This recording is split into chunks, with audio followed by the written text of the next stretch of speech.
ಹರಿ ಓಂ.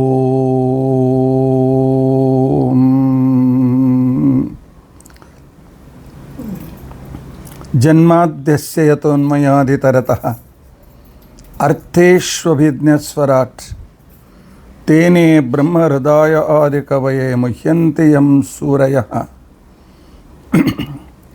ತೇಜೋ ವಾರಿಮೃದಾಂ ಯಥಾ ವಿನಿಮಯೋ ಯತ್ರ ತ್ರಿಸರ್ಗೋ ಮೃಷಾ ಧಾಮ್ನಾ ಸ್ವೇನ ಸದಾ ನಿರಸ್ತಕುಹಕಂ ಸತ್ಯಂ ಪರಂ ಧೀಮಹಿ.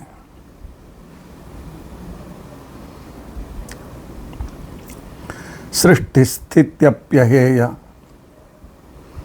ನಿಯತಿ ದೃಶ್ಯತಮೋ ಬಂಧಮೋಕ್ಷಾಶ್ಚ ಯಸ್ಮಾತ್ ಅಸ್ಯ ಶ್ರೀ ಬ್ರಹ್ಮರುದ್ರ ಪ್ರಭೃತಿಸುರನರ ದ್ವೇಷಶತ್ರುತ್ಮಕಸ್ಯ ವಿಷ್ಣೋರ್ವ್ಯಸ್ತಾಃ ಸಮಸ್ತಾಃ ಸಕಲಗುಣನಿಧಿಃ ಸರ್ವದೋಷವ್ಯಪೇತಃ ಪೂರ್ಣಾನಂದಾಪ್ಯಯೋ ಯೋ ಗುರುರಪಿ ಪರಮಶ್ಚಿಂತಯೇತಂ ಮಹಾಂತಂ. ಧರ್ಮ ಪ್ರೋಚ್ಛಿತಕೈತವೋತ್ರ ಪರಮಃ ನಿರ್ಮತ್ಸರಾಣಾಂ ಸತಾಂ ವೇದ್ಯಂ ವಾಸ್ತವಮತ್ರ ವಸ್ತು ಶಿವದಂ ತಾಪತ್ರಯೋನ್ಮೂಲನಂ ಶ್ರೀಮದ್ಭಾಗವತೆ ಮಹಾಮುನಿಕೃತೆ ಕಿಂ ವಾ ಪರೈಃ ಈಶ್ವರಃ ಸದ್ಯೋ ಹೃದ್ಯವರುಧ್ಯತೆತ್ರ ಕೃತಿಭಿಃ ಶುಶ್ರೂಷುಭಿಸ್ತಕ್ಷಣಾತ್. ನಿಗಮಕಲ್ಪತರೋರ್ಗಲಿತಂ ಫಲಂ ಶುಕಮುಖಾದಮೃತದ್ರವಸಂಯುತಂ ಪಿಬತ ಭಾಗವತಂ ರಸಂ ಆಲಯಂ ಮುಹುರಹೋ ರಸಿಕಾಃ ಭುವಿ ಭಾವುಕಾ. ಅಭ್ರಮಂ ಭಂಗರಹಿತಂ ಅಜಡಂ ವಿಮಲಂ ಸದಾ ಆನಂದತೀರ್ಥಮತುಲಂ ಭಜೆ ತಾಪತ್ರಯಾಪ.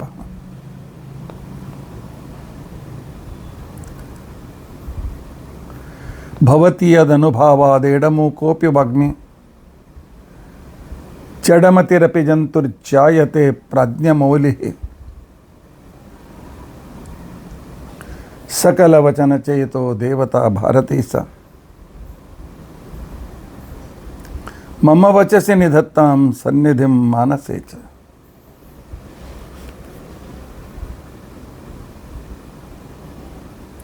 ಅಸ್ಮದ್ಗುರುಸಮಾರಂಭಾಂ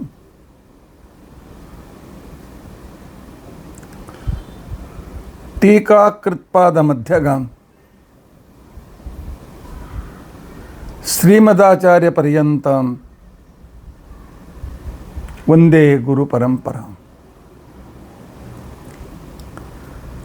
ವಿದ್ಯಾಯಾಂ ವಿಬುಧಾಚಾರ್ಯಂ ವೇದಜ್ಞಾನಾಬ್ಧಿಚಂದಿರಂ ದುರ್ಮತಧ್ವಾಂತಮಾರ್ತಾಂಡಂ ಸತ್ಯಧ್ಯಾನಮುನಿಂ ಭಜೆ.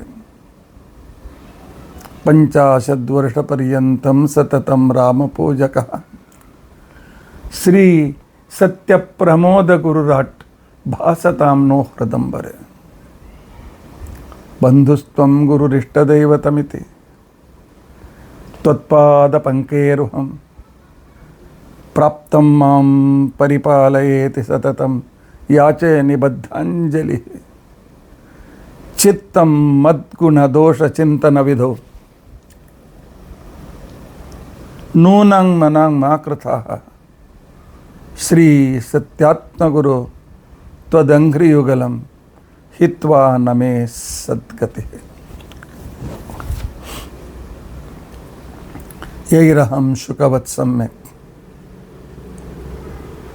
ಶಿಕ್ಷಿತೋಸ್ಮಿ ಕೃಪಾಲುಭಿಃ ತಾನ್ ವಂದೇ ಧೇನುಪಾಚಾರ್ಯಾನ್ ತತ್ವಜ್ಞಾನಾರ್ಥಸಿದ್ಧಯೇ.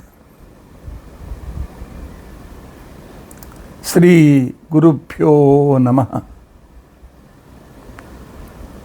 ಹರಿ ಓಂ. ಹರಿ ಓಂ. ಹರಿ ಓಂ. ಸ್ವಸ್ತಿಸ್ತು. ಅಶೇಷ ಸನ್ಮಂಗಲಾನಿ ಸಂತು ಶ್ಲೋಕೈಕಶ್ರವಣಪಠನ ಮಾತ್ರೇಣ ವಕ್ತುಶ್ಚ ಶ್ರೋತॄಣಾಂ ನಿಖಿಲ ಕಲಿಕೃತ ಕಲ್ಮಷಾಪನೋದನ ಪಟುತರೆ ಧರ್ಮಾದ್ಯ ಖಿಲ ಪುರುಷಾರ್ಥ ಸಾಧನೀಭೂತೆ.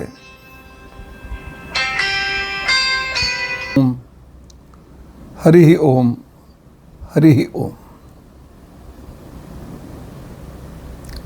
ಹರೇ ರಾಮ ಹರೇ ರಾಮ ರಾಮ ರಾಮ ಹರೇ ಹರೇ. ಹರೇ ಕೃಷ್ಣ ಹರೇ ಕೃಷ್ಣ ಕೃಷ್ಣ ಕೃಷ್ಣ ಹರೇ ಹರೇ.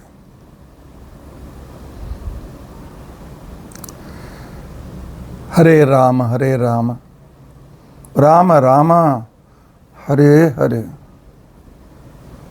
ಹರೇ ಕೃಷ್ಣ ಹರೇ ಕೃಷ್ಣ ಕೃಷ್ಣ ಕೃಷ್ಣ ಹರೇ ಹರೇ. ಹರೇ ರಾಮ ಹರೇ ರಾಮ ರಾಮ ರಾಮ ಹರೇ ಹರೇ.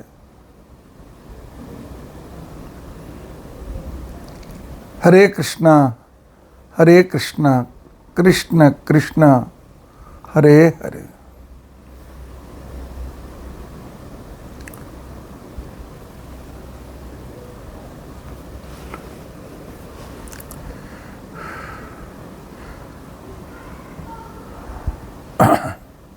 ಶ್ರೀ ಗುರುಭ್ಯೋ ನಮಃ.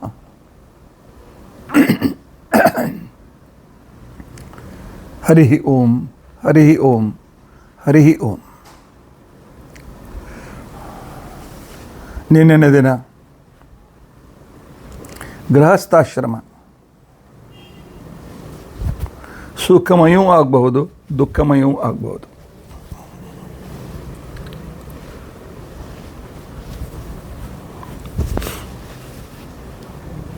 ತಂದೆ ತಾಯಿ ಮಗ, ಸೊಸೆ ನಾದ್ನಿ ಮೈದುನ,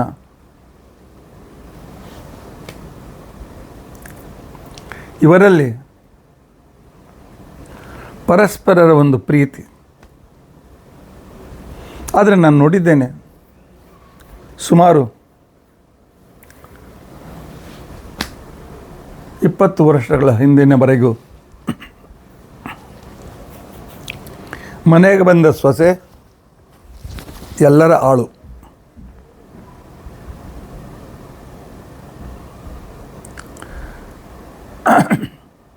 ನಾದ್ನಿ ಅತ್ತಿಗೆ ಮೈದುನ, ಅತ್ತೆ ಮಾವ, ಬಂದ ಸೊಸೆ ನಮ್ಮೆಲ್ಲರ ಸೇವೆ ಮಾಡಬೇಕು.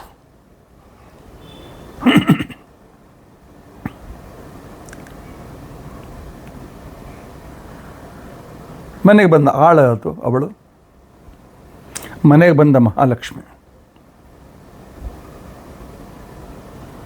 ಅವಳು.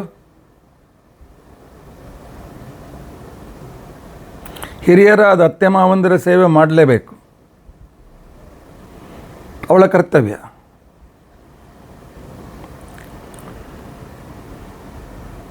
ಆದರೆ ಅವಳು ಒಬ್ಬಳು ಮನುಷ್ಯಳು. ನಾನು ಬಹಳ ಸಮೀಪದ ಅನೇಕ ಮನೆಗಳನ್ನು ನೋಡಿದ್ದೇನೆ. ಅತ್ತೆ ಅಂತ ತಿಳ್ಕೊಂಡಂತಂದರೆ ಸೊಸೆಯ ಪ್ರತಿಯೊಂದು ಕ್ರಿಯೆಗಳಲ್ಲಿ ಮೀನ ಮೇಟ ತೆಗೆದು, ನಿಮ್ಮಪ್ಪ ಹೀಗೆ, ನಿಮ್ಮಮ್ಮ ಹೀಗೆ, ನಿನಗೆ ಬುದ್ಧಿ ಇಲ್ಲ, ನಿನಗೆ ಹಾಗಾಯಿತು ಹೀಗಾಯಿತು. ಹಾಗಾದರೆ ಮಗನ ಮದುವೆ ಯಾಕೆ ಮಾಡಬೇಕು? ಮನೆಗೆ ಬಂದ ಸೊಸೆಯನ್ನು ಆ ರೀತಿಯಾಗಿ ನೋಡ್ಕೊಳ್ಬೇಕೆ? ಬಂದಿರತಕ್ಕಂಥವರ ಬಗ್ಗೆ ಪಟ್ಟು ಸೊಸೆಯನ್ನು ಅಪಮಾನ ಮಾಡುವುದೇ ಒಂದು ನಮ್ಮ ದೊಡ್ಡ ಸ್ಥಿತಿ ಇತ್ತು 30-40 ದಶಕಗಳ ಹಿಂದೆ. ಭಾಳ ಒಳ್ಳೆಯವರು ಇದ್ದರು, ಇಲ್ಲ ಅಂತಿಲ್ಲ, ಆದರೆ ಅಂಥವ್ರ ಸಂಖ್ಯೆ ಬಹಳ ಕಡಿಮೆ. ಆದರೆ ಈ 10 ವರ್ಷಗಳ 15-20 ವರ್ಷಗಳಲ್ಲೇ ಕಲಿತ ಹೆಂಡತಿ, ಕಲಿತ ಸೊಸೆ,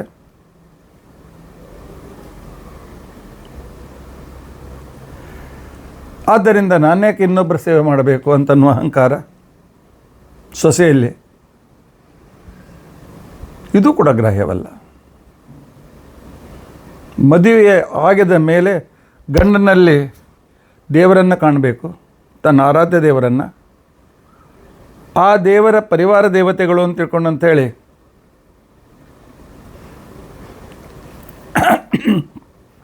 ತಂದೆ ಅತ್ತೆ ಮಾವಂದಿರನ್ನು, ಇನ್ನು ಹಿರಿಯರಾದ ಭಾವ ಅತ್ತಿಗೆ ಅವರಲ್ಲಿ ಆದರ, ಸಣ್ಣವರಾಗಿರ್ತಕ್ಕಂತಹ ಮೈದುನ, ನಾದಿನಿ, ಇವರ ಬಗ್ಗೆ ವಾತ್ಸಲ್ಯ. ನಾನಾಯಿತು ನನ್ನ ಗಂಡ ಆಯಿತು ಅನ್ನೋದು ಸರಿಯಲ್ಲ. ಪರಮಾತ್ಮ ವಿಶ್ವ ಕುಟುಂಬಿ. ಅದಕ್ಕೋಸ್ಕರ ಮಂಗಲಾಷ್ಟಕದಲ್ಲಿ ಹೇಳ್ತಾರೆ, ಲಕ್ಷ್ಮೀರ್ಯಸ್ಯ ಪರಿಗ್ರಹ ಕಮಲಭೂ.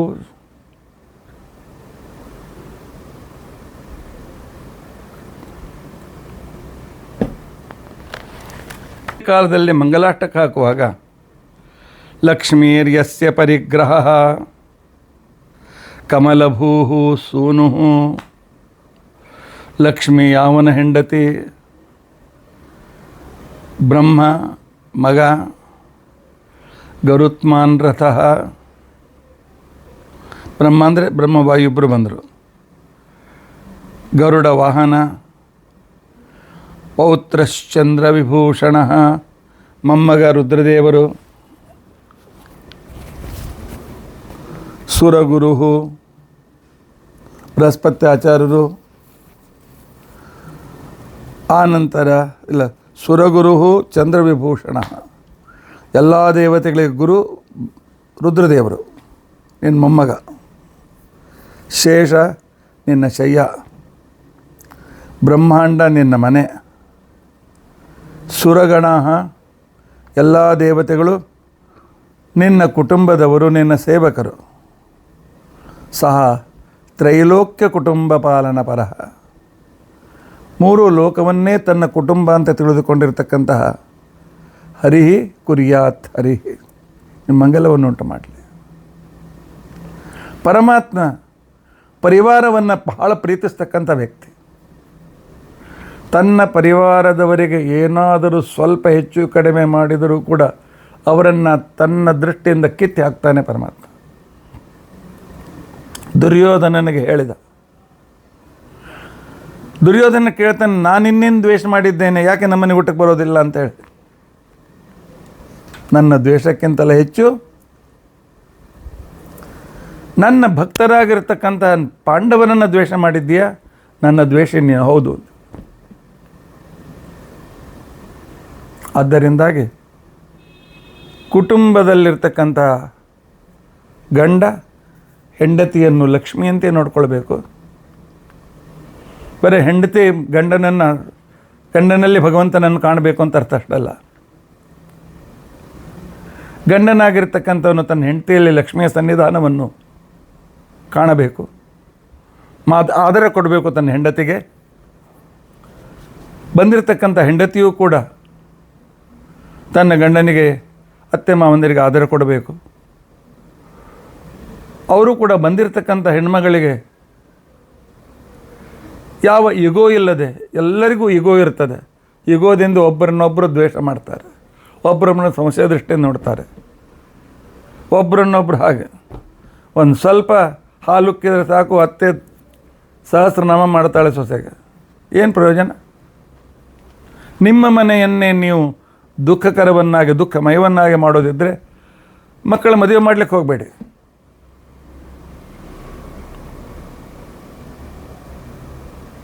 ಮನೆಗೆ ಸೊಸೆ ಬೇಕು, ಮನೆಗೆ ಗೆಳೆಯ ಬೇಕು, ನನಗೆ ಗಂಡ ಬೇಕು, ಅತ್ತೆ ಮಾವ ಬೇಡ. ಎಲ್ಲಿ ಭಾವನೆ ಇದು? ಎಲ್ಲರೂ ತಮ್ಮ ತಪ್ಪುಗಳನ್ನು ಸುಧಾರಿಸಿಕೊಳ್ಬೇಕು. ಯಾರೂ ಗ್ರೇಟ್ ಅಲ್ಲ, ಯಾರೂ ಕನಿಷ್ಠ ಅಲ್ಲ, ನಾವೆಲ್ಲರೂ ಒಂದೇ. ತಾರತಮ್ಯ ಇದೆ, ಇಲ್ಲ ಅಂತಿಲ್ಲ. ಇದನ್ನು ಭಗವಂತ ತೋರಿಸಿಕೊಟ್ಟಿದ್ದಾನೆ. ನಿನ್ನೆ ದಿನ ಪ್ರಹ್ಲಾದರಾಜರು ಹೇಳ್ತಾರೆ, ಇಂಥ ಒಳ್ಳೆಯ ಗೃಹಸ್ಥಾಶ್ರಮಗಳು ಇವೆ. ನೀನು ವರ್ಣನೆ ಕೇಳಿದ್ದೀರಿ. ಪುಣ್ಯ ಇದ್ದರೆ ಹೇಗೆ 13 ಗುಣಗಳು ಮನುಷ್ಯನಿಗೆ ಸಿಗ್ತವೆ ಅಂತ ಅನ್ನೋದನ್ನು ನಿನ್ನೆ ಕೇಳಿದ್ದೀರಿ. ಭಗವಂತನ ಅನುಗ್ರಹ ಬೇಕಾಗಿದ್ದರೆ ಇವೆಲ್ಲವನ್ನು ಪ್ರತಿಯೊಬ್ಬರೂ ವಿಚಾರ ಮಾಡಬೇಕು. ನಾನೇನು ಕಡಿಮೆ, ನಾನ್ಯಾಕೆ ಮೊದಲು ಮಾತಾಡ್ತಲಿ, ನಾನ್ಯಾಕೆ ಕಾಂಪ್ರಮೈಸ್ ಮಾಡಲಿ, ಅವ್ರು ಮಾಡಲೇಬೇಕಾದ್ರೆ. ಇದು ಅತ್ಯಂತ ದುಃಖಮಯವಾಗಿರ್ತಕ್ಕಂಥ ಸಂಸಾರ. ಎಲ್ಲರೂ ಈಗೋ ಬಿಟ್ಬಿಡಿ, ಪ್ರೀತಿ ಮಾಡಲಿಕ್ಕೆ ತೋರಿಸಿ. ರಾಮಚಂದ್ರ ಕಲಿಸಿಕೊಟ್ಟಿದ್ದ ನಮಗೆ. ಎಲ್ಲರನ್ನೂ ಪ್ರೀತಿ ಮಾಡಿ ತನ್ನ ವನವಾಸಕ್ಕೆ ಕಳಿಸಿದ ಕೈಕೈಯನ್ನು ಪ್ರೀತಿ ಮಾಡಿದವನು ರಾಮ, ಆದರದಿಂದ ಪ್ರೀತಿಸಿದವನು ರಾಮ. ಅವನ ಭಜಕರಾಗಿರ್ತಕ್ಕಂಥ ನಾವು ಅದನ್ನು ನಮ್ಮ ಜೀವನದಲ್ಲಿ ತರೋದು ಬೇಡವೇ?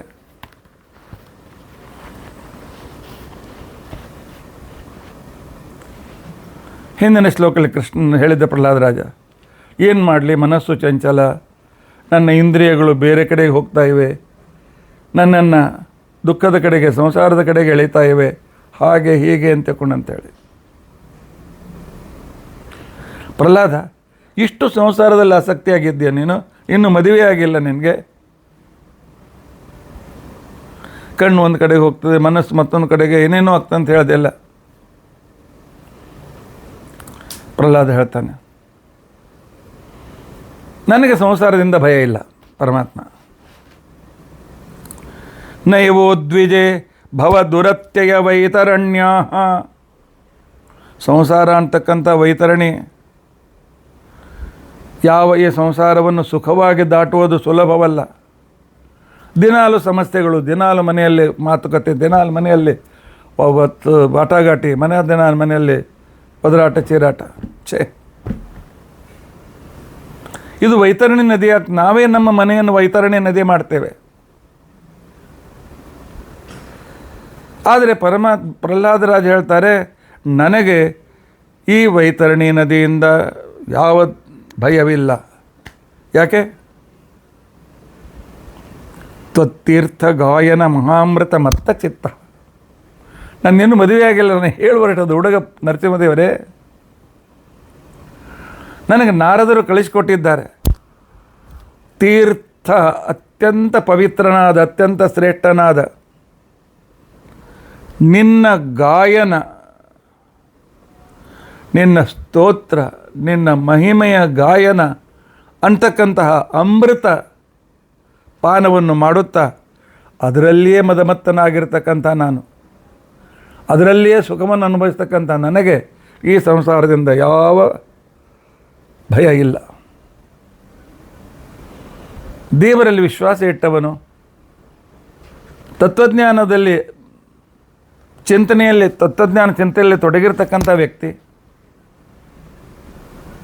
ಶಾಸ್ತ್ರಗಳ ಅಧ್ಯಯನ ಶ್ರವಣ ಮಾಡ್ತಕ್ಕಂಥ ವ್ಯಕ್ತಿ,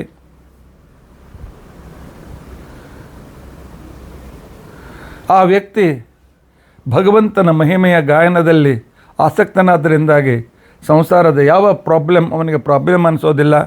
ನನಗೆ ಯಾವ ಪ್ರಾಬ್ಲಮ್ ಇಲ್ಲ. ಪ್ರಹ್ಲಾದ ತಪ್ಪವಾಗಿ ಹೇಳ್ತಾನೆ. ಯಾಕೆ? ನಿನ್ನ ಮಹಿಮಗಾನ ಮಾಡ್ತಾ ಇದ್ದೇನೆ, ಅಮೃತ ನಾನು ಪಾನ ಮಾಡಿದ್ದೇನೆ. ಸರ್ವಸಾಮಾನ್ಯವಾಗಿ ಶಾಸ್ತ್ರ ಓದಿದವರು ಮನೆಯಲ್ಲಿ ಸಂಪೂರ್ಣ ಮನೆಗೆ ಆಧಾರರಾಗಿರಬೇಕು. ಈ ಕಡೆಗೆ ಅತ್ತೆ ಮಾವಂದಿರನ್ನು, ಹೆಂಡತಿಯನ್ನು, ಮಕ್ಕಳನ್ನು, ಎಲ್ಲರನ್ನೂ ಕೋಆಪ್ ಮಾಡಬೇಕಂತ ಕೋಆರ್ಡಿನೇಷನ್ ಮನೆಯ ಗಂಡಸಿಗೆ ಮಹತ್ವಪೂರ್ಣವಾಗಿದೆ.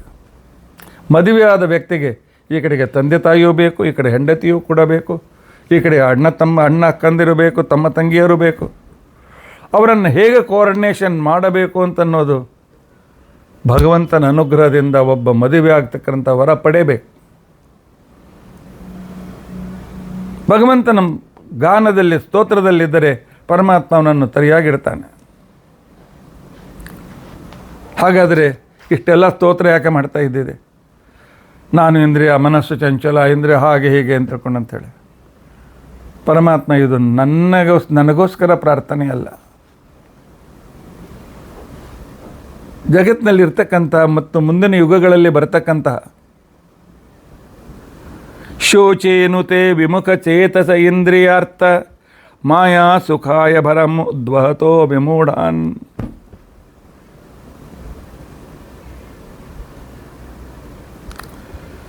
ಪರಮಾತ್ಮ ನಿನ್ನಿಂದ ವಿಮುಖರಾಗಿ ಇಂದ್ರಿಯಗಳ ಸುಖಗಳನ್ನೇ ಸುಖ ಅಂತ ತಿಳಿದುಕೊಂಡ, ಗಂಡನ ಜೊತೆಗೆ ವೀಕೆಂಡಿಗೆ ಅಲ್ಲಲ್ಲಿ ತಿರುಗಬೇಕು, ಆ ನಂತರ ಆ ಹೋಟೆಲ್ಗೆ ಹೋಗ್ಬೇಕು, ಈ ಹೋಟೆಲ್ಗೆ ಹೋಗ್ಬೇಕು, ಅಲ್ಲಿ ಮಜಾ ಮಾಡಬೇಕು, ಇಲ್ಲಿ ಮಜಾ ಮಾಡಬೇಕು, ಅಲ್ಲಿ ಬೇರೆ ಬೇರೆ ಕಡೆಗೆ ಮಜಾ ಮಾಡಲಿಕ್ಕೆ ಹೋಗಬೇಕು. ಯಾವಾಗಲೂ ಸಿನಿಮಾ ಹಾಡು ಕೇಳ್ತಿರ್ಬೇಕು, ಯಾವಾಗಲೂ ಸ್ಪ್ರೇ ಬಡಿದುಕೊಂಡು, ಸ್ಪ್ರೇ ಸುಗಂಧ ನಿಮ್ಮ ಸುಗಂಧ ಅಲ್ಲ ಅದು, ಆದರೆ ಸಾತ್ವಿಕನ ಶರೀರದಿಂದ ಬರತಕ್ಕಂಥ ಒಂದು ಸುಗಂಧದ ಕಡೆಗೆ ಲಕ್ಷ್ಯ ಇಡಿ. ಸ್ವಾಮಿಗಳು ಕುಳಿತುಕೊಂಡಾಗ ಪರಿಸರದಲ್ಲಿ ಒಂದು ತರಹದ ಒಂದು ಸುಗಂಧ ಅವರ ಶರೀರದಿಂದ ಬರತಕ್ಕಂಥ ಸುಗಂಧ, ಅದು ಅವರ ತಪಸ್ಸಿನಿಂದ ಬಂದಿರತಕ್ಕಂಥ ಸುಗಂಧ. ಅದು ನಮ್ಮಲ್ಲಿದೆಯಾ? ದುರ್ಗಂಧ ಇದೆ. ಶಾಸ್ತ್ರ ಓದ್ತಕ್ಕಂಥವರಲ್ಲಿ ಈ ಉದಾರತೆ ಇರಬೇಕು. ಆದರೆ ನಾನು ನೋಡಿದ್ದೇನೆ, ಹೆಸರಿಗೆ ಪಾಠಕ್ಕೆ ಹೋಗ್ತಾರೆ, ಆದರೆ ಮನೆಯಲ್ಲಿ ಹೆಂಡತಿಗೆ, ಮಕ್ಕಳಿಗೆ, ಸೊಸೆಯಂದರಿಗೆ ಅತ್ಯಂತ ನೀಚವಾಗಿರ್ತಕ್ಕಂಥ ಬೈಗಳಿಂದ ಬೈತಾರೆ. ಯಾವ ಬೈಗಳನ್ನು ಕೆಳಗಿನ ಅತ್ಯಂತ ನೀಚರಾದಂಥ ಕಾಮಗಾರ ಕೂಡ ಆ ಬೈಗಳನ್ನು ಬೈಯೋದಿಲ್ಲ. ಹೊಲಸು ಬೈಗಳನ್ನು ಬೈತಕ್ಕಂಥ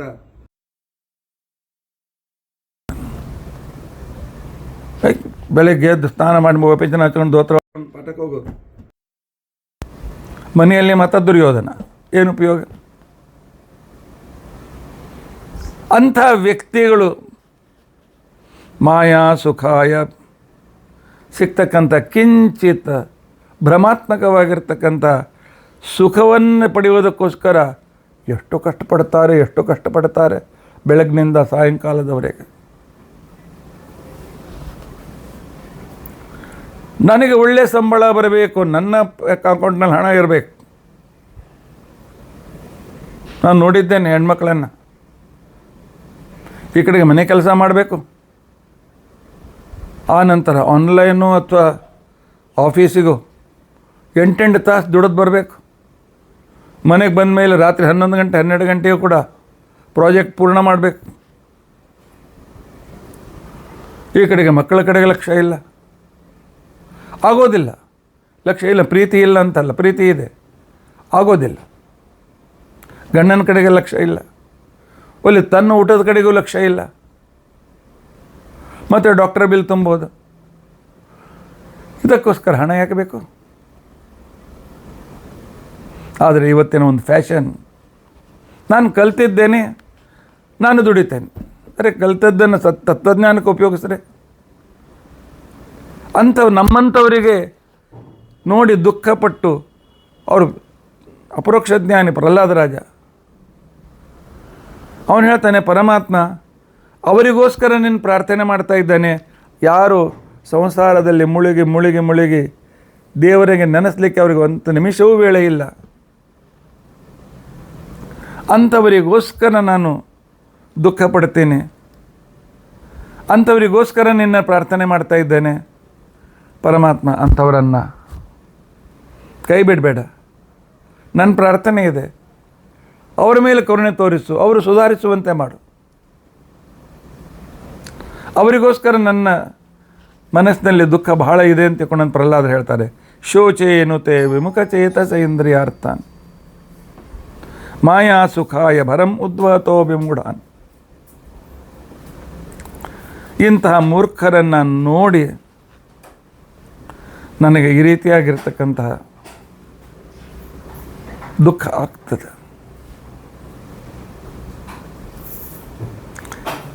ಆದ್ದರಿಂದ ಪರಮಾತ್ಮ ಅವರನ್ನು ಉದ್ಧರಿಸ ಪರಮಾತ್ಮ. ಅವರ ದುಃಖ ನಾನು ನೋಡಲಿಕ್ಕಾಗೋದಿಲ್ಲ. ಇದೇ ಸಜ್ಜನರ ಲಕ್ಷಣ. ಸಜ್ಜನರ ಮನಸ್ಸು ಬೆಣ್ಣೆಯಂತೆ ಕೋಮಲ. ಇನ್ನೊಬ್ಬರ ದುಃಖ ನೋಡಿದ ಕ್ಷಣಕ್ಕೇನೆ ಬೇಗನೆ ಕರಗ್ತಾರೆ.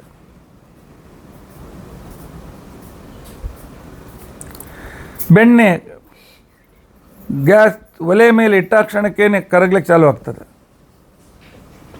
ಭಾಳ ತಡೆಯೋದಿಲ್ಲ. ಬೆಣ್ಣೆಯಂತೆ ಕೋಮಲ ಸಜ್ಜನ ಹೃದಯ, ಭಗವದ್ಭಕ್ತರ ಹೃದಯ ಅಂತ ತಿಳ್ಕೊಂಡಂತೇಳಿ.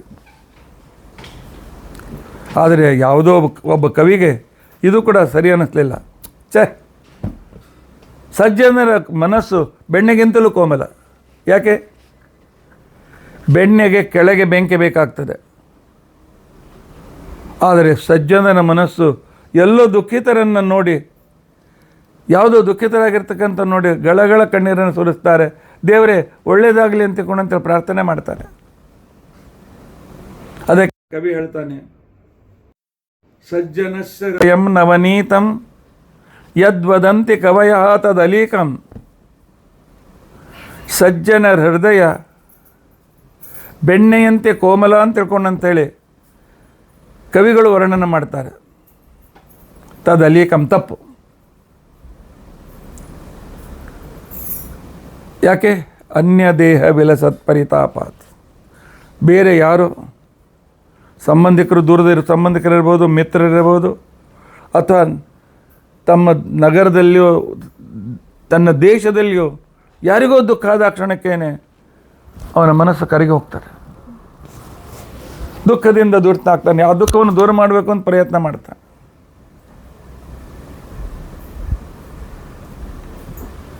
ಇದು ಸಜ್ಜನರ ಲಕ್ಷಣ.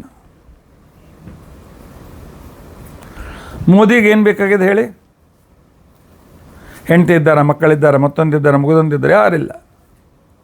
ಯಾಕೆ ದಿನಕ್ಕೆ 18-20 ತಾಸು ಕೆಲಸ ಮಾಡಬೇಕು? ಇದು ಸಜ್ಜನರ ಲಕ್ಷಣ. ಅನ್ಯ ದೇಹ ವಿಲಸತ್ ಪರಿತಾಪಾತ್. ಇನ್ನೊಬ್ಬರ ದೇಹದಲ್ಲಿರುವ ಸಂಕಟ ನೋಡಿ ಸಜ್ಜನ ಮನಸ್ಸು ಕರಗ್ತದೆ. ಅಲ್ಲಿ ಗ್ಯಾಸು, ಇಲ್ಲಿ ಬೆಣ್ಣೆ ಇಟ್ಟರೆ, ಅಲ್ಲಿ ಒಲೆ, ಇಲ್ಲಿ ಬೆಣ್ಣೆ ಇಟ್ಟರೆ ಬೆಣ್ಣೆ ಕರಗ್ತದ? ಇಲ್ಲ. ಬೆಣ್ಣೆ ಕರಗಬೇಕಾಗಿದ್ದರೆ ಅದ್ರ ಕೆಳಗೇನೆ ಬಿಸಿಬೇಕು. ಸಜ್ಜನಿಗೆ ಆಗಲ್ಲ. ಬೇರೆ ದೇಶದಲ್ಲಿಯೂ ನಡೆಯುವ ದುಃಖದ ಸಂದರ್ಭ ನೋಡಿ ದುಃಖವಾಗ್ತವ್ರಿಗೆ. ಈ ರೀತಿಯಾಗಿ ಸಜ್ಜನರು ಇರ್ತಾರೆ.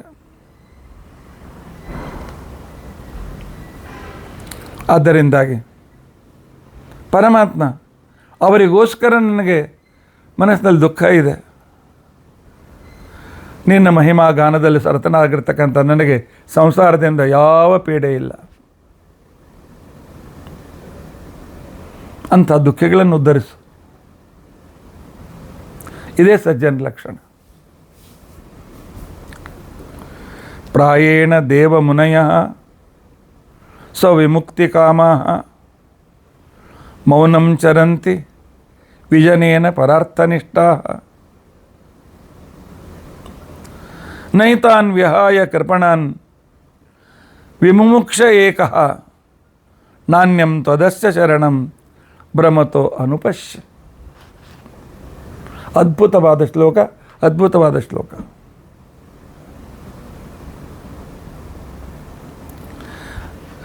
ನಾವು ದೇವತೆಗಳನ್ನು ಯಾಕೆ ಪೂಜೆ ಮಾಡಬೇಕು? ವಿಷ್ಣುವಿನ ಪೂಜೆ ಮಾಡಿದ್ರೆ ಸಾಕಲ್ಲೇನ?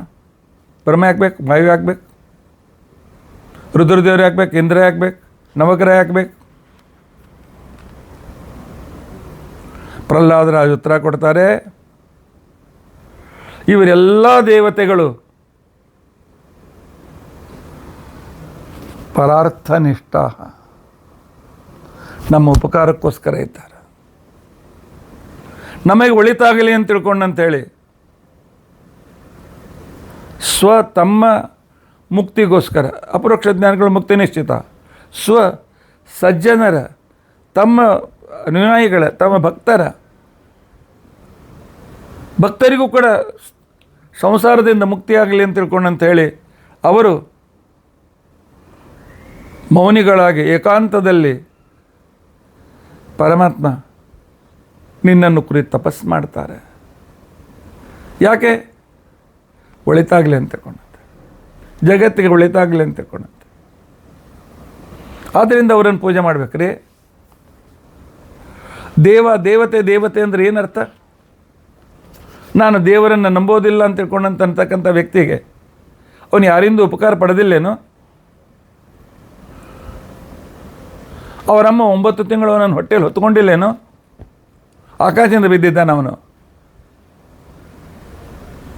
ಅವರಪ್ಪ ಅವನಿಗೋಸ್ಕರ ಹಗಲು ರಾತ್ರಿ ಶ್ರಮಪಟ್ಟು ಅವನನ್ನು ಬೆಳೆಸಿ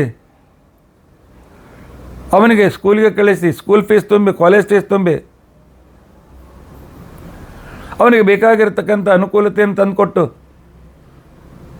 ಆ ಅಪ್ಪ ಅಮ್ಮ ಕಷ್ಟಪಟ್ಟಿಲ್ಲೇನು? ಅವರ ದೇವತೆಯಲ್ಲೇನು? ಯಾರಿಂದ ನಾವು ಉಪಕಾರ ಪಡಿತೇವೆ, ಒಂದು ರೂಪಾಯಿ ಉಪಕಾರ ಪಡ್ತೇವೆ, ಅವರಿಗೆ ಥ್ಯಾಂಕ್ಸ್ ಹೇಳಬೇಕು, ಅವರಿಗೋಸ್ಕರ ನಾವು ದುಡಿಬೇಕು, ಅವ್ರ ಸೇವೆ ಮಾಡಬೇಕು. ದೇವತೆಗಳು ಹೀಗಿರ್ತಾರೆ ನಮಗೆ. ಹೇಳ್ರಿ, ಸೂರ್ಯನಿಗೆ ನಾವು ಎಷ್ಟು ಪೂಜೆ ಮಾಡಿದ್ದೇವೆ? ಯಾಕೆ ದಿನಾಲು ಕಣ್ಣಲ್ಲಿದ್ದು ಜಗತ್ತನ್ನು ನಮಗೆ ತೋರಿಸ್ಬೇಕು? ಸೂರ್ಯ ಏನು ಹೊಟ್ಟಿದ್ದೆ ಅವನಿಗೆ? ಏನು ಗಂಟು ಕಟ್ಟಿದ್ದ? ಏನು ನಮ್ಮ ಗಂಟು ತಿಂದಿದ್ದಾನೆ ಅವನು? ಆದರೂ ನಮ್ಮ ಕಣ್ಣಿನಲ್ಲಿದ್ದು ಜಗತ್ತನ್ನು ತೋರಿಸ್ತಾನೆ.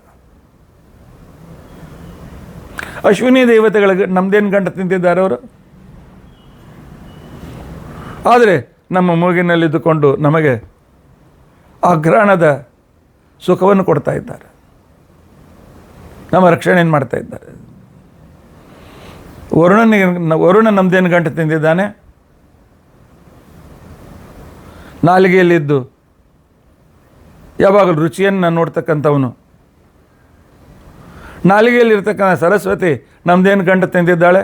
ಒಳ್ಳೇದು ಮಾತಾಡು ಅಂತ ತಿಳ್ಕೊಂಡಂತೇಳಿ. ಪ್ರತಿಯೊಂದು ಮಾತಿನ ಹಿಂದೆ ಸರಸ್ವತಿಯ ಉಪಕಾರ ಇದೆ. ವಿಚಾರ ಮಾಡಿದ್ದೇವೆ ನಾವು? ಎಷ್ಟು ಸಲ ನೆನೆಸಿದ್ದೀರಿ ಹೇಳಿ? 10 ದಿಕ್ಕಿನ ಅಧಿಪತಿಗಳು ಇಂದ್ರ, ಅಗ್ನಿ, ಯಮ, ನಿವೃತ್ತಿ, ವರುಣ, ವಾಯು, ಕುಬೇರ, ಚಂದ್ರ, ಈಶಾನ, ಭೂದೇವಿ, ಗಣಪತಿ, 10 ದಿಕ್ಕಿನ ಅಧಿಪತಿಗಳು ನಮ್ಮದೇನು ಗಂಟು ತಿಂತಾರೆ? ಆದರೆ ನಮ್ಮ ಕಿವಿಯಲ್ಲಿದ್ದು ನಮಗೆಲ್ಲೋ ಕೇಳುವಂತೆ ಮಾಡ್ತಾ ಇದ್ದಾರೆ. ಪ್ರಹ್ಲಾದರಾಜ ನಮಗೆ ಸಂದೇಶ ಕೊಡ್ತಾರೆ, ಒಬ್ಬ ದೇವತೆಯನ್ನು ಕೂಡ ಮರೆತರೆ ನೀವು ಕೃತಜ್ಞರು, ನೀವು ಮನುಷ್ಯರಾಗಲಿಕ್ಕೆ ನಾಲಾಯಕ. ಪ್ರಹ್ಲಾದರಾಜರ ಅಭಿಪ್ರಾಯದಲ್ಲಿ ಯಾವ ಪರಮಾತ್ಮ ನಮಗೆ ಎಲ್ಲ ಕಡೆಯಲ್ಲಿ ಪ್ರಾಣವಾಯು ಕೊಟ್ಟಿದ್ದಾನೆ, ಯಾವ ಪರಮಾತ್ಮ ನಮಗೆ ಭೂಮಿಯಲ್ಲಿ ಗ್ರಾವಿಟೇಷನ್ ಫೋರ್ಸ್ ಕೊಟ್ಟಿದ್ದಾನೆ, ಯಾವ ಪರಮಾತ್ಮ 24 ತತ್ವಗಳಲ್ಲಿ ತಾನಿದ್ದು ಆ ದೇವತೆಗಳಿಗೆ ಪ್ರೇರಕನಾಗಿದ್ದಾನೆ. ಡಾಕ್ಟರ್ ಹೇಳ್ತಾರೆ ಯೂರಿನ್ ಪಾಸ್ ಆಗ್ತಾ ಇಲ್ಲ, ಕಿಡ್ನಿ ಫೇಲ್ ಆಗ್ತದೆ. ಆದರೆ ಅಲ್ಲಿದ್ದು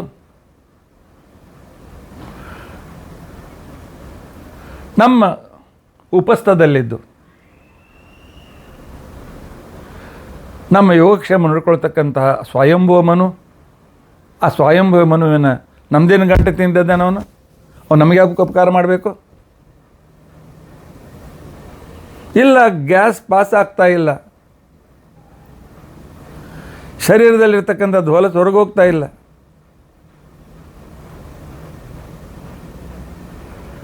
ಆ ಸಂದರ್ಭದಲ್ಲಿರ್ತಕ್ಕಂಥ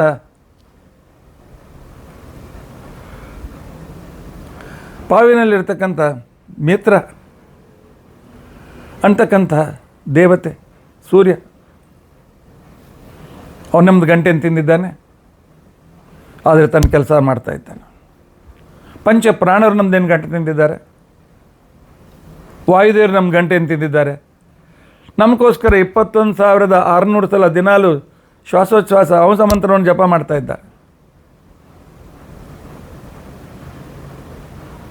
ಎಲ್ಲ ಸರಿ ರೀ. ಮತ್ತು ವಸಿಷ್ಠಂ ತರ್ಪಯಾಮಿ, ವಿಶ್ವಾಮಿತ್ರಂ ತರ್ಪಯಾಮಿ.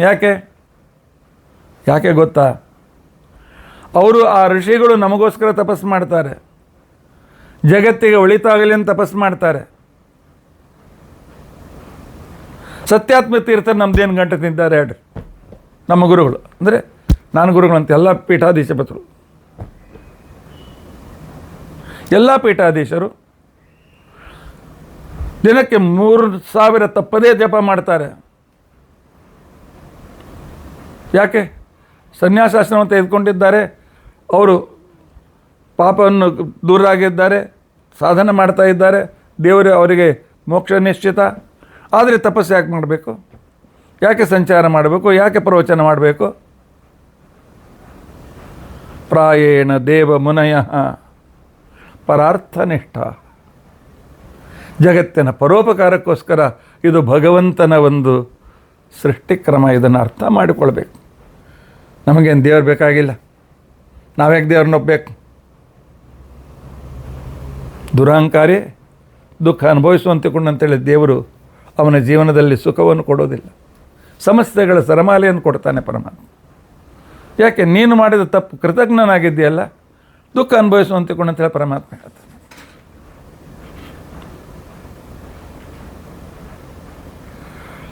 ಆದ್ದರಿಂದಾಗಿ ಪರಮಾತ್ಮ ಆ ದೇವತೆಗಳ ಅನುಗ್ರಹ, ಆ ಋಷಿಗಳ ಅನುಗ್ರಹ, ಅವರು ಏಕಾಂತದಲ್ಲಿ ಏನು ಸುಖ ಬೇಡ, ನಮ್ಮ ಭೌತಿಕ ಸುಖ ಬೇಡ ಅಂತಂತಾರೆ, ಹಾಗಲ್ಲೂ ರಾತ್ರಿ ತಪಸ್ಸಿನಲ್ಲಿ ತೊಡಗಿದ್ದಾರೆ. ಬ್ರಹ್ಮದೇವರಾಗಲಿ, ವಾಯುದೇವರಾಗಲಿ, ರುದ್ರದೇವರಾಗಲಿ, ಗರುಡಶೇಷರಾಗಲಿ, ಇಂದ್ರಕಾಮರಾಗಲಿ, ತತ್ವಾಭಿಮಾನಿ ದೇವತೆಗಳಾಗಲಿ, ಎಲ್ಲರೂ ನಮಗೋಸ್ಕರ ಈ ಸಂಸಾರಕ್ಕೆ ಬಂದಿರತಕ್ಕಂಥ ಜೀವರಿಗೆ ಸುಖ ಸಿಗಲಿ, ಉದ್ಧಾರರಾಗಲಿ ಇವರು ಅಂತ ತಿಳ್ಕೊಂಡಂತೇಳಿ ಹಾಗಲ್ಲೂ ರಾತ್ರಿ ನಮಗೋಸ್ಕರ ಮಾಡ್ತಾ ಇದ್ದಾರೆ ಪರಮಾತ್ಮ. ಮೌನಂ ಚರಂತಿ ವಿಜನೇನ, ಏಕಾಂತದಲ್ಲಿ ಮೌನದಿಂದ ಇದ್ದು ಒಂದು ಮನನ ಮಾಡ್ತಾ ಪರಮಾತ್ಮನ ಕುರಿತು ತಪಸ್ಸು ಮಾಡ್ತಾ ಇದ್ದಾರೆ. ಆದರೆ ಪರಾರ್ಥನಿಷ್ಠ, ಅವರಿಗೆ ಯಾವ ಸ್ವಾರ್ಥವೂ ಇಲ್ಲ. ಆದ್ದರಿಂದಾಗಿ ಕೇವಲ ಇನ್ನೊಬ್ಬರಿಗೆ ಉಪಕಾರ, ಅದರಿಂದ ಅವರು ದೇವತೆಗಳು ಅಂತ ಕರೀತಾರೆ. ದೇವ ಶಬ್ದಕ್ಕೇನು? ದಾನಾತ್ ವಾ ದೇವತಾ. ನಮಗೆ ಯಾವಾಗಲೂ ಅವರು ತಮ್ಮ ಪುಣ್ಯವನ್ನು ದಾನ ಮಾಡ್ತಾ ಇರ್ತಾರೆ.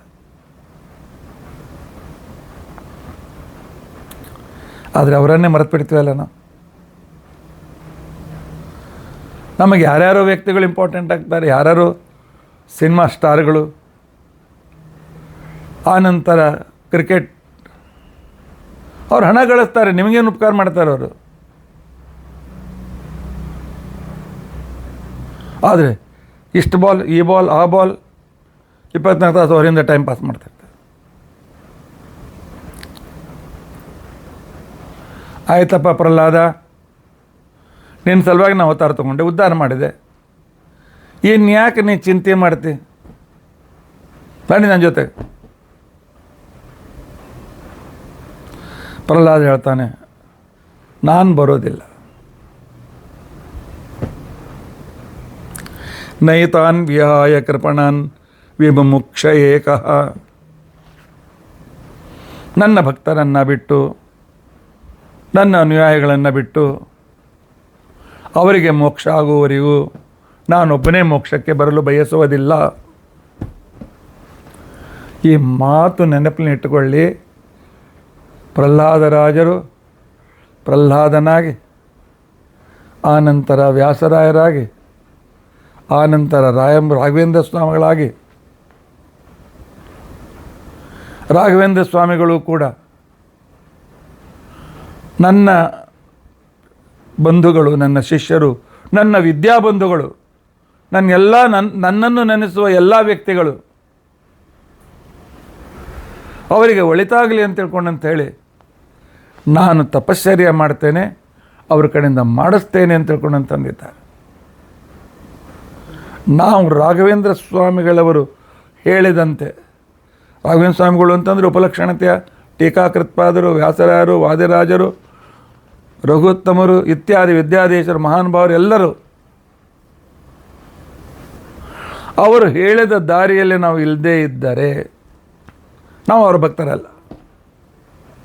ಅವರ ಹೆಸರು ತೆಗೆದುಕೊಳ್ಳಿಕ್ಕೆ ನಾವು ಅಯೋಗ್ಯರು. ಅವ್ರು ಹೇಳಿದಂತೆ ನಾವು ಜೀವನದಲ್ಲಿರಬೇಕು. ಕೃತಜ್ಞತೆ ಬಹಳ ಮಹತ್ವಪೂರ್ಣವಾದದ್ದು. ಒಂದು ಪೈಸಾ ಸಹಾಯ ಮಾಡಿದ ವ್ಯಕ್ತಿಗೆ ನಾವು ದೇವರಂತೆ ಕಾಣಬೇಕು. ಅವರನ್ನು ತಿರಸ್ಕಾರ ಮಾಡಿದರೆ ನಾವು ಎಷ್ಟು ಪೂಜೆ ಮಾಡಿದ್ರೇನು, ಎಷ್ಟು ಜಪ ಮಾಡಿದ್ರೇನು, ಎಷ್ಟು ಸ್ತೋತ್ರ ಅಂದರೇನು, ಏನು ಮಾಡಿದ ಪ್ರಯೋಜನವಿಲ್ಲ. ನೋಡಿ, ಪ್ರಹ್ಲಾದರಾಜ್ ಹೇಳ್ತಾ ಇದ್ದಾರೆ, ಅವರನ್ನು ಬಿಟ್ಟು ನಾನು ಮೋಕ್ಷಕ್ಕೆ ಬರೋದಿಲ್ಲ. ಎಂಥ ಉದಾರತೆ! ಅದ್ಭುತವಾಗಿರ್ತಕ್ಕಂಥ ಉದಾರತೆ ಪ್ರಹ್ಲಾದರಾಜರದು. ಪ್ರಥಮಃ ಪ್ರಹ್ಲಾದಶ್ಚ ದ್ವಿತೀಯೋ ವ್ಯಾಸರಾಜಕಃ ತೃತೀಯ ರಾಘವೇಂದ್ರಶ್ಚ.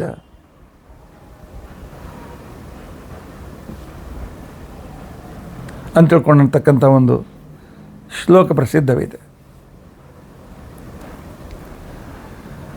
ನೈತಾನ್ ವಿಹಾಯ ಕೃಪಣಾನ್ ವಿಮುಕ್ಷ ಏಕಃ. ಬರೆದಿಟ್ಟುಕೊಳ್ಳಿ. ಪ್ರಹ್ಲಾದರ ಅಂತ ಇದ್ದಾರೆ, ಈ ಎಲ್ಲರೂ ಕೂಡ ಸಂಸಾರದಿಂದ ಮುಕ್ತರಾಗಬೇಕು.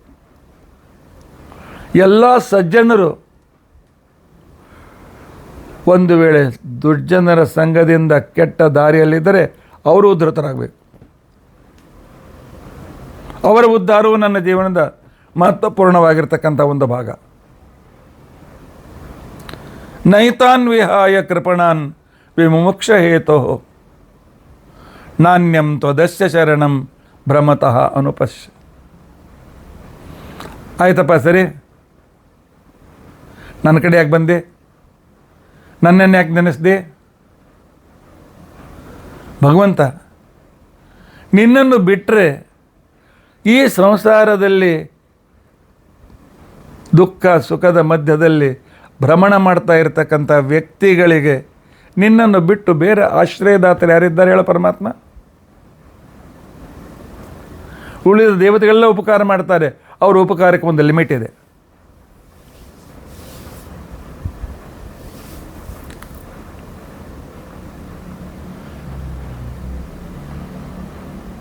ಅವರು ಆ ಲಿಮಿಟ್ನಲ್ಲಿರ್ತಾರೆ. ಕಣ್ಣಿನ ಅಧಿಪತಿಯಾಗಿರ್ತಕ್ಕಂಥ ಸೂರ್ಯ ತನ್ನ ಕಣ್ಣಿನ ಜವಾಬ್ದಾರಿ ಡಿಪಾರ್ಟ್ಮೆಂಟ್ ನೋಡ್ಕೊಳ್ತಾನೆ ಹೊರತು ನನ್ನ ಪಾದದ ನಡೆಯುವ ಜವಾಬ್ದಾರಿ ಶನಿ ಮತ್ತು ಧರಾದೇವಿ. ಸಂದರ್ಭ ಬಂದಿದೆ ಅಂತ ಹೇಳ್ತೇನೆ. ಇವತ್ತು ಗುರುವಾರ, ಬಹಳ ಲೇಟಾಗಿ ಹೇಳ್ತಾ ಇದ್ದೇನೆ.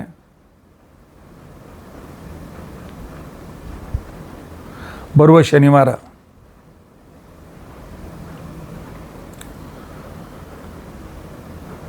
ಶನಿವಾರದ ದಿನ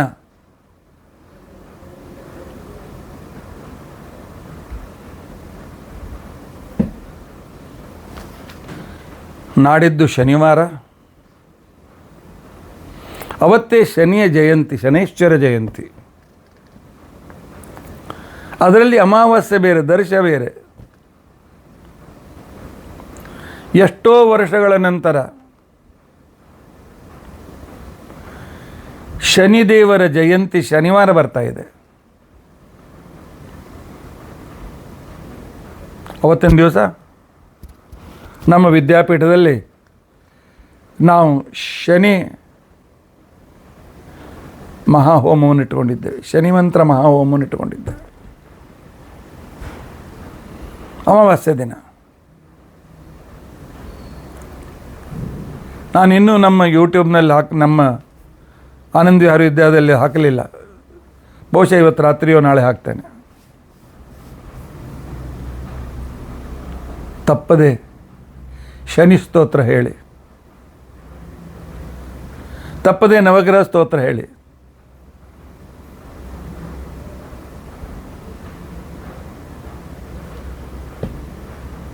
ಮಂತ್ರ ಇದೆ, ನೀಲಾಂಜನ ಸಮಾಭಾಸಂ ರವಿಪುತ್ರಂ ಯಮಾಗ್ರಜಂ ಛಾಯಾ ಮಾರ್ತಂಡ ಸಂಭೂತಂ ತಂ ನಮಾಮಿ ಶನೈಶ್ಚರಂ. ಇವತ್ತು, ನಾಳೆ, ನಾಡಿದ್ದು ಎಷ್ಟು ಸಾಧ್ಯ ಆಗ್ತದೆ ಈ ಶ್ಲೋಕವನ್ನು ಹೇಳಿ. ನೀಲಾಂಜನ ಸಮಾಭಾಸಂ ರವಿಪುತ್ರಂ ಯಮಾಗ್ರಜಂ ಛಾಯಾ ಮಾರ್ತಂಡ ಸಂಭೂತಂ ತಂ ನಮಾಮಿ ಶನೈಶ್ಚರ. ನೋಡಲಿಕ್ಕೆ ಕಾಡಿಗೆಯ ಪರ್ವತದಂತೆ ಕಪ್ಪಾಗಿರುವ, ಆದರೆ ಅದರಲ್ಲೂ ಕೂಡ ಒಂದು ತೇಜಸ್ಸಿದೆ. ಸೂರ್ಯನ ಪುತ್ರನಾಗಿ, ಯಮನ ತಮ್ಮನಾಗಿ, ಛಾಯಾ ಮತ್ತು ಸೂರ್ಯನಲ್ಲಿ ಹುಟ್ಟಿದ ಆ ಶನೀಶ್ವರನಿಗೆ ನಾನು ನಮಸ್ಕಾರ ಮಾಡ್ತೇನೆ ಅಂತ ತಿಳ್ಕೊಂಡಂತನು ತಪ್ಪದೇ ಜಪ ಮಾಡಿ.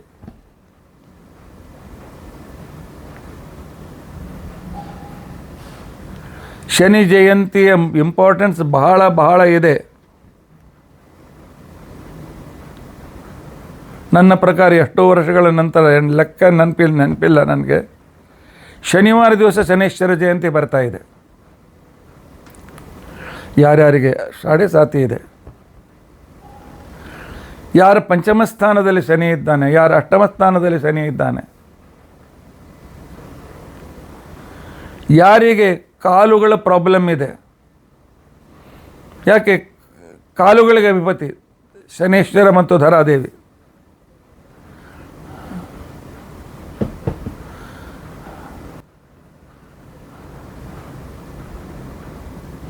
ಭೂಮಿಯ ಅಧಿಪತಿಗಳು,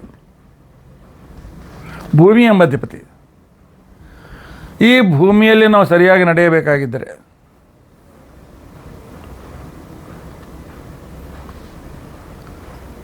ಧರಾದೇವಿ ಮತ್ತು ಶನೇಶ್ವರರ ಅನುಗ್ರಹ ನಮಗೆ ಬೇಕು. ಯಾರಿಗೆ ಮನೆಯ ಪ್ರಾಬ್ಲಮ್ ಇದೆ, ಯಾರಿಗೆ ಪ್ಲಾಟ್ ಸಿಗ್ತಾ ಇಲ್ಲ, ಫ್ಲ್ಯಾಟ್ ಸಿಗ್ತಾ ಇಲ್ಲ, ಅಂಥವರು ಈ ಶನಿ ಸ್ತೋತ್ರವನ್ನು ತಪ್ಪದೇ ಮಾಡಬೇಕು. ಸಾಧ್ಯವಿದ್ದರೆ ಮನೆಯಲ್ಲಿ ಶನಿ ಹೋಮ ಮಾಡಿಸ್ರಿ. ಇಲ್ಲ, ನಮ್ಮ ವಿದ್ಯಾಪೀಠದಂಥ ಅನೇಕ ಕಡೆಯಲ್ಲಿ ಎಲ್ಲೆಲ್ಲಿ ಶನೀಶ್ವರ ಮಹಾಹೋಮ ನಡೆದಿದೆ, ಶನಿ ಮಂತ್ರ ಮಹಾಹೋಮ ನಡೆದಿದೆ, ಹೋಗ ಅಟೆಂಡ್ ಆಗ್ರಿ. ಇಲ್ಲ, ಅದರಲ್ಲಿ ಮಾನಸಿಕವಾಗಿ ಅಥವಾ ಸೇವಾತ್ಮಕವಾಗಿ ಆದರೂ ಭಾಗವಹಿಸಿ.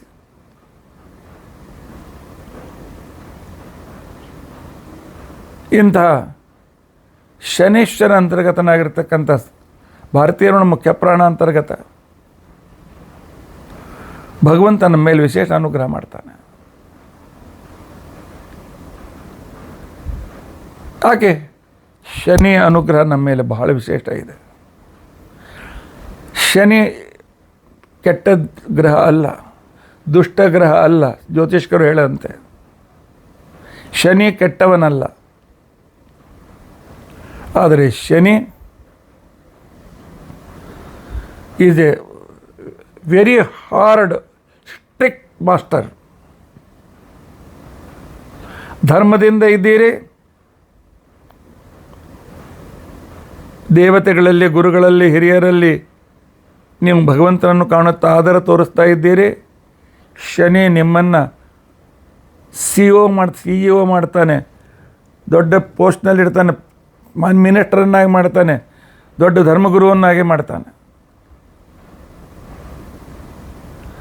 ಆದರೆ ಅದೇ ನೀವು ಅಧರ್ಮದಲ್ಲಿದ್ದರೆ, ಅದೇ ಅನ್ಯಾಯದಲ್ಲಿದ್ದರೆ ನಮ್ಮನ್ನು ಪಾತಾಳಕ್ಕೆ ತೆಗೆದುಕೊಂಡು ಹೋಗ್ತಾನೆ.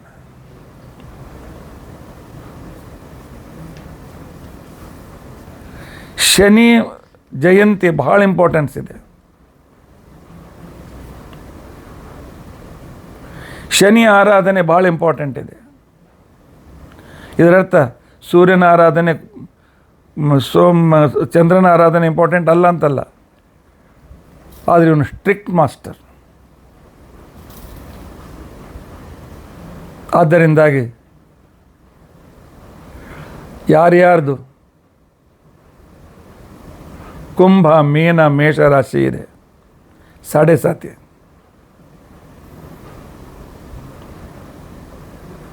ಆನಂತರ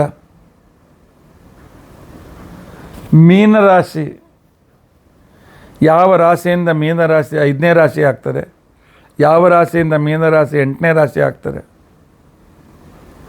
ಅಂಥವರು ತಪ್ಪದೇ ಈ ಶನಿವಾರ ರಜೆ ತೆಗೆದುಕೊಂಡು ಅಮಾವಾಸ್ಯೆ, ಶನಿವಾರ, ಶನಿ ಜಯಂತಿ, ಇದು ತ್ರಿವೇಣಿ ಸಂಗಮ.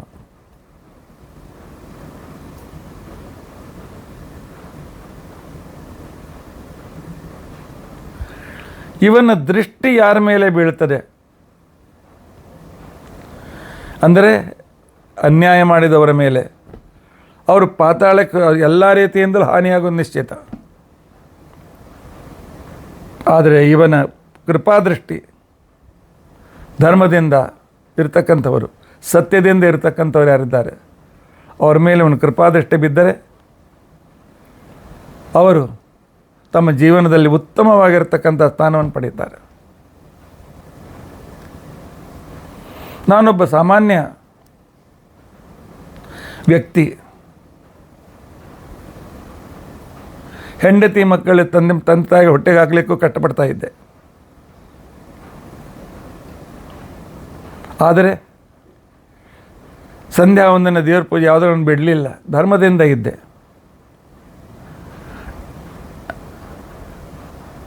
ಇಂಥ ನನ್ನನ್ನು ಧರ್ಮದಿಂದ ಇದ್ದೇನೆ ಅಂತ ತಿಳ್ಕೊಂಡು ಅಂತ ಹೇಳಿ ನನ್ನ ಸಾಡೆ ಸಾತಿ ನಡೆಯುವಾಗಲೇ ನಮ್ಮ ವಿದ್ಯಾಪೀಠ ತಯಾರಾಗಿದೆ. ನನ್ನ ಸಾಡೆ ಸಾತಿ ಇದ್ದಾಗ ವಿದ್ಯಾಪೀಠ ಆಗಿದೆ. ಕಲ್ಪನೆ ಮಾಡಿಕೊಳ್ಳಿ, ನಿಜವಾಗಿಯೂ ಶನಿ ದೃಷ್ಟಿಯಿಂದ ನಾನು ಎಲ್ಲೋ ಆಕ್ಸಿಡೆಂಟಾಗಿ ಬೀಳಬೇಕಾಗಿತ್ತು, ಇಲ್ಲ, ಧರ್ಮದಿಂದ ಇದ್ದವರಿಗೆ ಶನಿ ಸಹಾಯ ಮಾಡ್ತಾನೆ ಅಂತ ಅನ್ನೋದಕ್ಕೋಸ್ಕರ ನನ್ನ ಉದಾಹರಣೆ ನಿಮಗೆ ನಾನು ಕೊಡ್ತೇನೆ. ಯಾವಾಗ ಪಂಚಮದಲ್ಲಿ ಅಷ್ಟಮದಲ್ಲಿ ಶನಿ ಇದ್ದಾನೆ, ಅದಕ್ಕೋಸ್ಕರ ನಾನು ಶನೀಶ್ವರಕೃತ ನರಸಿಂಹ ಸ್ತೋತ್ರವನ್ನು ದಿನಾಲೂ ಹೇಳ್ತೇನೆ. ಯಾಕೆ ಶನಿ ಅಂತರ್ಗತ ನರಸಿಂಹದೇವರು ನಮ್ಮ ಮೇಲೆ ಅನುಗ್ರಹ ಮಾಡ್ತಾರೆ. ಶನೀಶ್ವರಕೃತ ನರಸಿಂಹ ಸ್ತೋತ್ರ ಹೇಳಿ ತಪ್ಪದೆ. ಎಲ್ಲ ಸ್ತೋತ್ರದ ಪುಸ್ತಕಗಳಲ್ಲಿ ನಿಮಗೆ ಸಿಗ್ತದೆ.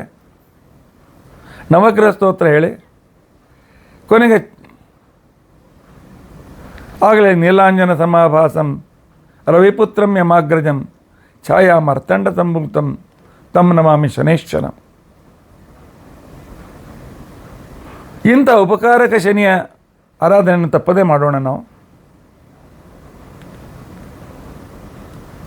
ಸ್ವಲ್ಪ ವಿಷಯಾಂತರವಾಗಿದ್ದರೂ ಇದರ ಜೊತೆಯಲ್ಲಿ ಇನ್ನೊಂದು ನಿಮಗೆ ನಾನು ಹೇಳ್ತಾ ಇದ್ದೇನೆ. ಶನಿವಾರ ಅಮಾವಾಸ್ಯ 17ರಿಂದ ಅಧಿಕ ಮಾಸ ಪ್ರಾರಂಭ.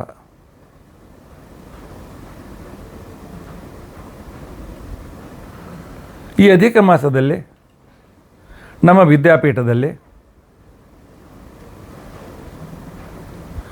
ದಿನಾಲು 36,000 ದಂಪತಿಗಳ ಪೂಜೆ ನಡೀತದೆ.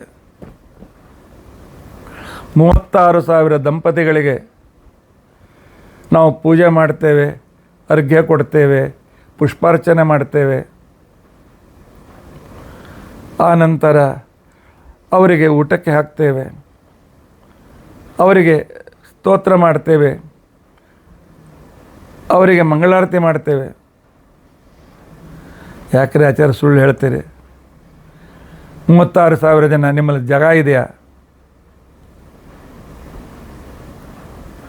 ಇಲ್ಲ, 36,000 ದಂಪತಿಗಳು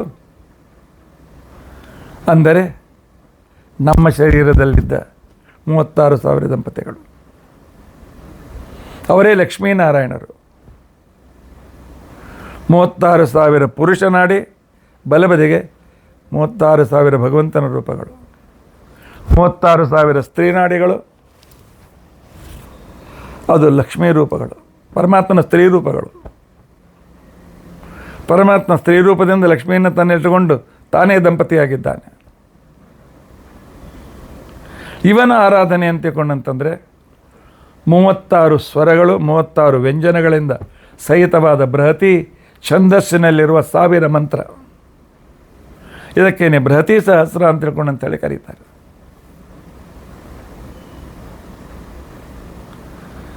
ಈ ಬೃಹತಿ ಸಹಸ್ರದಿಂದ ಅದರ ಪಾರಾಯಣ, ಅದರ ಹೋಮ ಅಂತ ತಿಳ್ಕೊಂಡಂತಂದರೆ ನಾವು ಪೂರ್ತಿ ವರ್ಷ ಭಗವಂತನನ್ನು ಆರಾಧನೆ ಮಾಡಿದ ಪೂಜೆ ಸಿಗ್ತದೆ.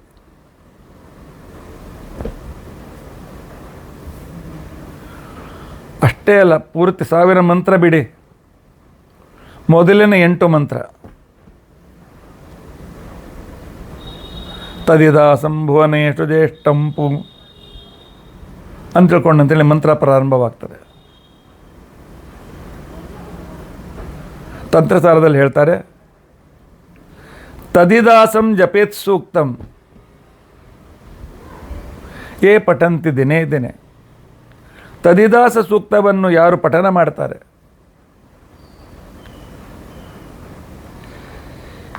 ಶತ ವರ್ಷ ಪೂಜಾ ಫಲಂ ಪ್ರಾಪ್ನೋತಿ, ಆರಾಧನಾ ಫಲಂ ಪ್ರಾಪ್ನೋತಿ. 100 ವರ್ಷ ನಮಗೆ ಆಯುಷ್ಯ, ನಾವು ಕಡಿಮೆ ಮಾಡ್ಕೊಳ್ತೇವೆ ಪ್ರಶ್ನೆ ಬೇರೆ. ಒಂದು ದಿನ ಬಿಡದೆ ಪೂಜೆ ಮಾಡಿದ ಫಲ ಸಿಗ್ತದೆ. ಈ ಬೃಹತಿ ಸಹಸ್ರ ಹೋಮದಲ್ಲಿ ಭಾಗವಹಿಸಿದರೆ, ಈ ಬೃಹತಿ ಸಹಸ್ರ ಹೋಮದಲ್ಲಿ ಜಪ ಮಾಡಿದರೆ, ಬೃಹತಿ ಸಹಸ್ರ ಹೋಮಗಳಲ್ಲಿ ಸೇವೆ ಮಾಡಿದರೆ ಪರಮಾತ್ಮನ ಹರಿವಾಯುಗುರು ಅನುಗ್ರಹದಿಂದ, ನನ್ನ ವಿದ್ಯಾಗುರುಗಳಾಗಿರ್ತಕ್ಕಂಥ ಮೌಲಿ ಆಚಾರ್ಯರ ಅನುಗ್ರಹದಿಂದ, ಪೀಠಾಧೀಶರಾಗಿರ್ತಕ್ಕಂಥ ಸತ್ಯಾತ್ಮ ತೀರ್ಥರು, ಅವರ ಗುರುಗಳಾದ ಸತ್ಯಪ್ರಮೋದ ತೀರ್ಥರ ಅನುಗ್ರಹದಿಂದ, ಹೀಗೆ ನಮ್ಮ ಗುರುಸ್ಥಾನದಲ್ಲಿ ಗುರುಪುತ್ರರಾಗಿರ್ತಕ್ಕಂಥ ವಿದ್ಯಾಸಮಾಚಾರ್ಯರ ಸಹಯೋಗದಿಂದ, ಪ್ರೀತಿಯಿಂದ, ಅವರ ಅನುಗ್ರಹದಿಂದ ಹಿಂದಿನ 7 ಅಧಿಕ ಮಾಸಗಳಲ್ಲಿ ನಮ್ಮ ವಿದ್ಯಾಪೀಠ ಪ್ರಾರಂಭವಾಗಿ 26 ವರ್ಷಗಳಾಯಿತು. ಆ 26 ವರ್ಷ ಅಂದರೆ 21 ವರ್ಷಗಳಿಂದ ನಾವು ಪ್ರತಿ ಅಧಿಕ ಮಾಸದಲ್ಲಿ ಬೃಹತಿ ಸಹಸ್ರ ಹೋಮವನ್ನು ಮಾಡ್ತಾ ಇದ್ದೇವೆ. ಅದರಂತೆ ಬರುವ ರವಿವಾರ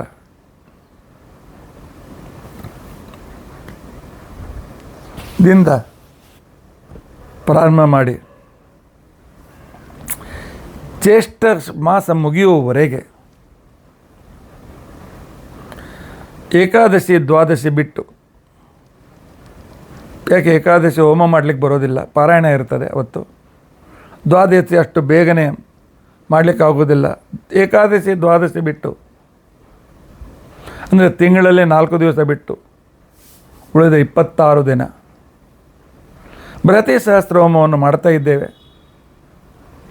ಮುಂಬೈಲಿರ್ತಕ್ಕಂಥವ್ರು ದಿನಾಲು ಬನ್ನಿ, ಕೊನೆಗೆ 15 ದಿವಸ ಬನ್ನಿ, 1 ವಾರ ಆದರೂ ಬನ್ನಿ. ದೂರದಲ್ಲಿರ್ತಕ್ಕಂಥವ್ರು 1-2 ದಿನಗಳ ಕಾಸ್ಕೋದ್ರು ಬನ್ನಿ. ಎಲ್ಲೇ ಬಂದು ತಿಂಗಳಿರ್ತೇವೆ ಅಂತ ವ್ಯವಸ್ಥೆ ಮಾಡಿಕೊಡ್ತೇವೆ, ಬನ್ನಿ. ಆದರೆ ಭಾಗವಹಿಸಿ.